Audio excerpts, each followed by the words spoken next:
Mga aso ni Heart Evangelista, sino-sino sila? Ang actress at fashion icon si Heart Evangelista ay may maraming alagang aso, kabilang sina Panda, Shootiful at Pochi. Nagkaroon din siya ng iba pang mga aso tulad na Casper, Yogi at Chico. Hindi lihim ng favorite companion ni Heart ang kanyang aspin na si Panda. Nirescue siya ni Heart noong 2015 at tinulungan si Heart na i-launch ang Pause Heart for Aspins campaign.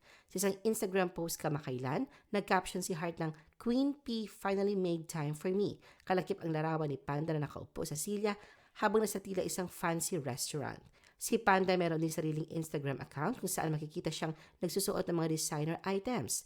Nakikipaglaro sa iba pang aso ni Heart at natutulog habang tinatamasa ang kanilang luxurious life. Si Shootiful naman ay isang dachshund. Madalas din siyang pinopost ni Heart at nakasuot ng mga designer harnesses at waist bag holder. Si Pochi ay isang black and long-haired dachshund. Sa isang Facebook post ni Heart noong August 2023, inihayag ni Heart na kahit maliit si Pochi, ay may malaking lugar ito sa kanyang puso.